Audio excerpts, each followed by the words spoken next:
In 1978, millions of Americans were gathered in front of their televisions. A popular game show, The Dating Game, promised lighthearted fun and romantic connections. Among the contestants, one man stood out for his confident smile and smooth answers. His name, Rodney Alcala. To the audience, he was just a charming bachelor competing for a date. To the judges, he seemed witty and charismatic. But away from the cameras, Alcala carried a dark side, one no one in that studio could have imagined. This TV appearance would become one of the most unsettling moments in television history, not because of what happened on stage, but because of what had already happened, and what was still to come. Rodney Alcala was not just an ordinary man. He was a master of disguise, changing his appearance, his personality, even his voice depending on who he wanted to be.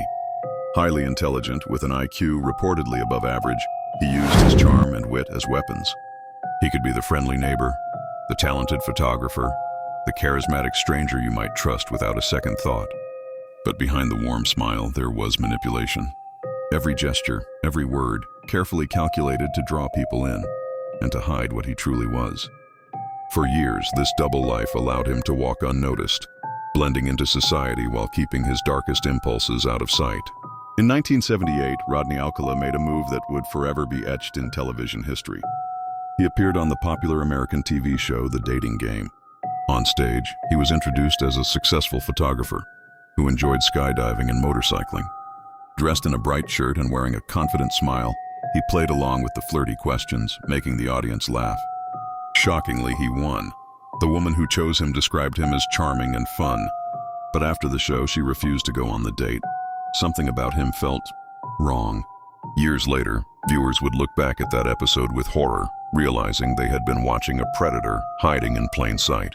Behind the smile and confident demeanor, Rodney Alcala led a double life.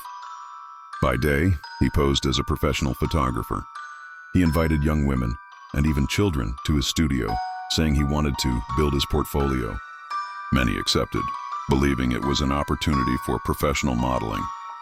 They had no idea they were stepping into the lair of a man with a dark and dangerous past. Police would later find hundreds of photographs taken by Alcala. Many of the people in those images have never been identified.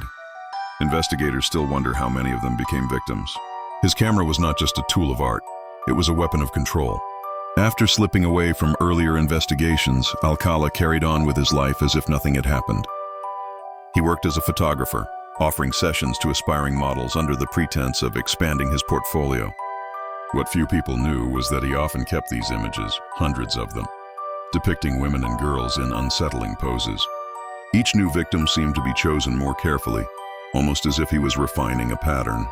By the late 1970s, a string of violent cases caught the attention of authorities.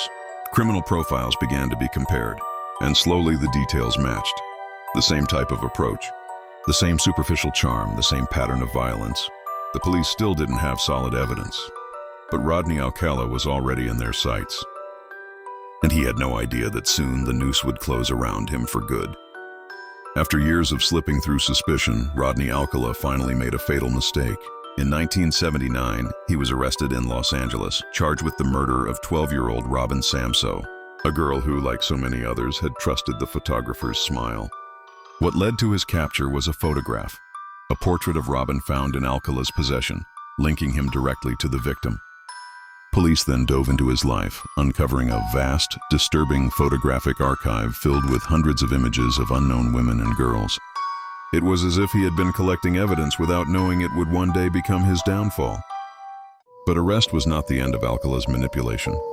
During interrogation, he kept his composure, using his intelligence to confuse and control investigators. His answers were evasive, denying any direct involvement in the murders, attempting to divert attention elsewhere.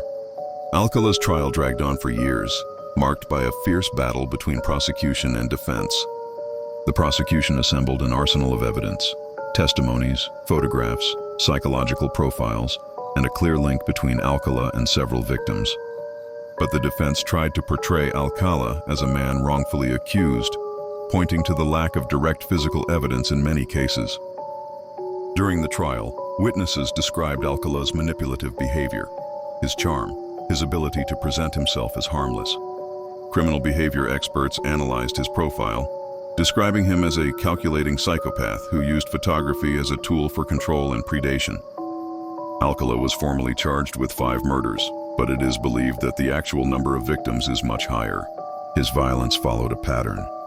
He would approach young girls, gain their trust, photograph them, and then commit the crimes. In 1980, Rodney Alcala was sentenced to death by the California justice system, but his battle against the system continued. He appealed his sentence multiple times, delaying execution for nearly 4 decades. During this period, new victims were discovered and additional charges surfaced. The Alcala case captured media and public attention, becoming a symbol of the dangers of manipulation and the predator hidden within society. His appearance on the dating game was revisited countless times, serving as a grim reminder of how evil can disguise itself as charm and normality. Rodney Alcala died in prison in 2021, never facing the lethal injection. His case remains one of the most disturbing in American criminal history, a lesson in the vigilant eye we must keep for invisible dangers.